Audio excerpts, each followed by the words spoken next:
والسلام على سيد الأنبياء والمرسلين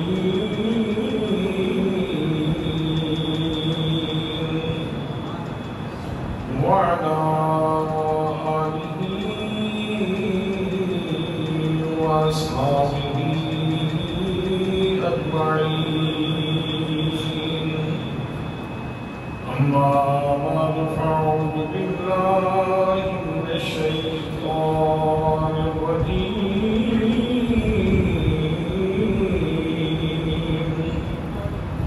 بسم الله الرحمن الرحيم. فاتخذ الله إبراهيم خليلا. صدق الله مولانا العظيم وصدق رسوله النبي الكريم الأمين الرؤوف الرحيم.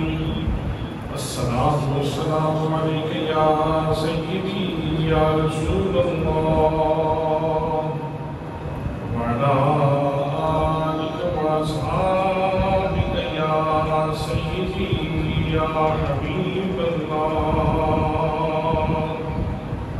الصلاة والسلام عليك يا سيدي يا رسول الله وعلى آلك وأصحابك يا رحمة للعالمين.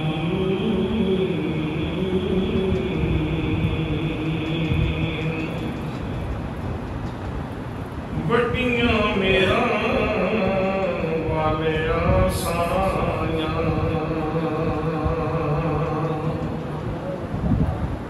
بٹیاں میرا والے آسانیاں،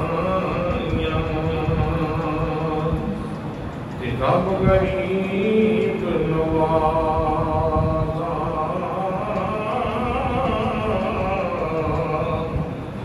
اپنے فضل کرم کی کھولی،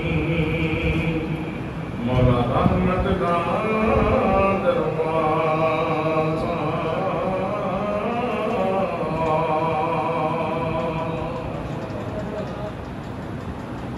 بہت زیادہ عزت و تعظیم و تکریم کے لائق میرے پیارے نبی صلی اللہ علیہ وآلہ وسلم کے پیارے غلاموں،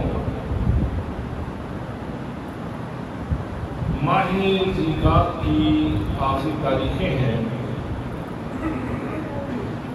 اور اس کے بعد قمری تقویم کے مطابق ماہ ذوالحج آیا جاتا ہے. اور آپ جانتے ہیں کہ ماہ ذوالحج کے اندر ہم سنت ابراہیمی ادا کرتے ہیں. اللہ کریم ہمیں شرف عطا فرماتا ہے، یہ توفیق عطا فرماتا ہے، اور ہم اللہ کے خلیل جناب سیدنا حضرت ابراہیم علیہ السلام کی سنت کو ادا کرتے ہیں. اور نبی مکرم صلی اللہ علیہ وآلہ وسلم بھی اس سنت مبارکہ کے اوپر بہت شوق سے عمل فرمایا کرتے تھے.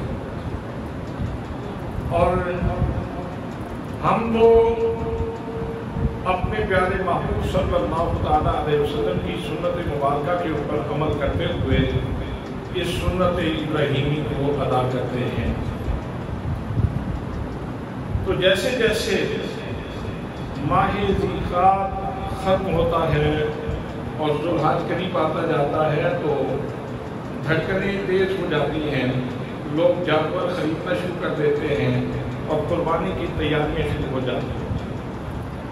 اللہ کریم نے جناب سیدنا حضرت ابراہیم علیہ السلام کو نسل انسانی میں یہ پذیرائی عطا فرمائی کہ آپ کی اس قربانی کو، سنت کو بہت شوق سے ادا کیا جاتا ہے. جناب سیدنا حضرت ابراہیم علیہ السلام کا جو ابتدائی تعارف ہے وہ آپ کی خدمت میں اس جمعۃ المبارک پیش کرنا چاہوں گا، اور اگلے جمعۃ المبارک میں انشاءاللہ مزید تفصیلات آپ کی خدمت میں عرض کی جائیں گی۔ جناب سیدنا حضرت ابراہیم علیہ السلام کا اسم گرامی ابراہیم ہے، اور لقب آپ کا وہ خلیل ہے۔ ابراہیم یہ ابو الرحیم ان سے بنا ہے کہ جناب سیدنا حضرت ابراہیم علیہ السلام کو چھوٹے بچوں سے بہت انس ہوتا تھا۔ چھوٹے بچوں کے اوپر آپ خاص شفقت سے پیش آتے تھے، چھوٹے بچوں کے اوپر آپ خاص مہربانی فرمایا کرتے تھے، اس وجہ سے آپ کو ابو الرحیم یعنی مہربان باپ کہا جاتا تھا، اور اسی سے اس کا نام، آپ کا نام ابراہیم ہے۔ تو بات صورت یہ مشتق ہو یا جامد ہو، جناب سیدنا حضرت ابراہیم علیہ السلام کا اسم مبارک اور آپ کی ذات کا عالم ہے۔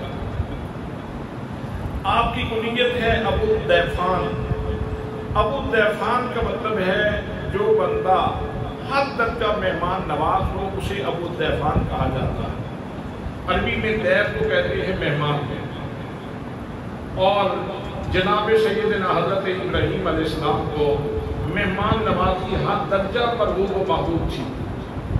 آپ جب کھانے کا وقت ہوتا تو بعض اوقات مہمان کی تلاش میں میلوں کا سفر کر جاتے، اور جب مہمان ملتا تو پھر کھانا تناول فرماتے، اگر مہمان نہ ملتا تو بسا اوقات روزہ رکھ لیتے، کھانا تناول نہ فرماتے۔ یہ جو لوگوں کو کھانا کھلانے کا عمل ہے یہ بڑا خاص عمل ہے، ہر بندہ کر نہیں سکتا، یہ بہت مشکل کام ہے، لیکن اللہ کے بندوں کی یہ خاص ادا ہے کہ اللہ کے بندے اللہ کی مخلوق سے پیار کرتے ہیں۔ نبی مکرم صلی اللہ تعالیٰ علیہ وسلم نے بھی ارشاد فرمایا، افشوا السلام واطعموا الطعام، کہ سلام کو عام کرو اور بھوکوں کو کھانا کھلاؤ، اللہ کی مخلوق کو کھانا کھلاؤ۔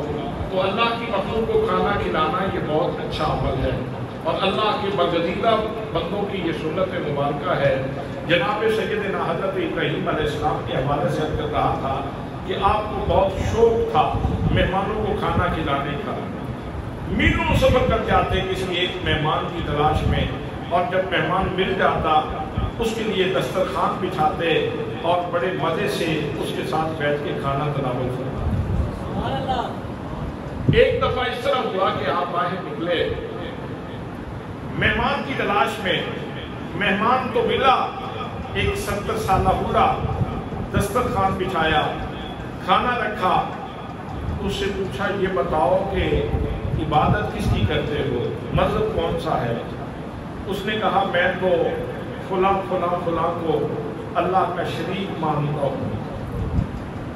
جب پتا چلا کہ مشرک ہے، تو حضرت ابراہیم علیہ السلام کیونکہ خلیل تھے اللہ کے، اور خلیل وہ ہوتا ہے جس کے سینے کے سارے گوشے اللہ کے پیار سے منور ہوں، جس کے سینے میں اللہ کی محبت کا چراغ جلتا ہو اس کو خلیل کہا جاتا ہے۔ جب آپ نے اس سے یہ شرک کی بو محسوس کی تو آپ کو ناگوار ہوا، آپ نے فرمایا چلو اٹھو یہاں سے بھاگ جاؤ، میں اللہ کے ساتھ شرک کرنے والوں کو کھانا نہیں کھلا سکتا۔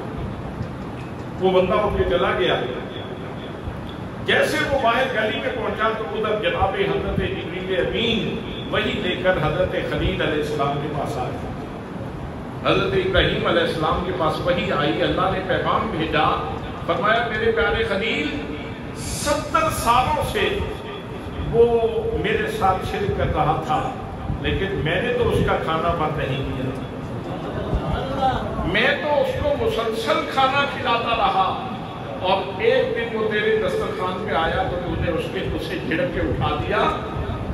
جناب خلیل علیہ السلام نے اسے کہا تھا کہ کھانا تو پڑا ہے، لیکن اگر تم اللہ کریم کی وحدانیت کے اوپر ایمان لے آؤ، اپنا مذہب چھوڑ دو تو میں کھانا رکھنے کے لیے تیار ہوں، کھانا تو پڑا ہے بے شک کھاؤ، لیکن اگر تم نے شرک کرنا ہے تو پھر میرا دسترخوان آپ کے لیے ٹھیک نہیں ہے، چلو یہاں سے بھاگ جاؤ۔ تو اللہ نے فرمایا پیارے خلیل اتنے سالوں سے میں اس کو کھانا کھلا رہا ہوں، میں نے تو اس کا کھانا بند نہیں کیا، اس کا رزق بند نہیں کیا، اور ایک دن وہ تیرے دسترخوان پہ آ گیا تو تو نے اسے جھڑک کے اٹھا دیا۔ تو حضرت ابراہیم علیہ السلام اب اس بندے کی تلاش میں نکلے۔ بندہ کہیں نکل چکا تھا، اب خلیل ڈھونڈ رہا ہے ایک مشرک کو۔ اللہ اکبر۔ میاں صاحب نے کیا خوبصورت بات ارشاد فرمائی، وڈیاں میرا والیا سایاں تیرا غریب نوازا،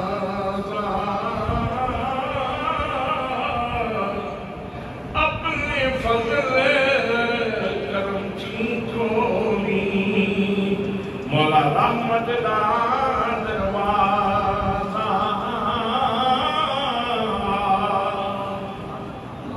حضرات محترم، جب اللہ کریم کسی کے لیے رحمت کے دروازے کھول دے تو پھر اس کی بازیابی ضرور ہوتی ہے۔ جناب سیدنا خلیل علیہ السلام تلاش کر رہے ہیں، اس مشرک کی تلاش میں ہے جو تھوڑی دیر پہلے آپ کے دسترخوان کے اوپر بیٹھا تھا اور آپ نے اس کو اٹھا دیا تھا۔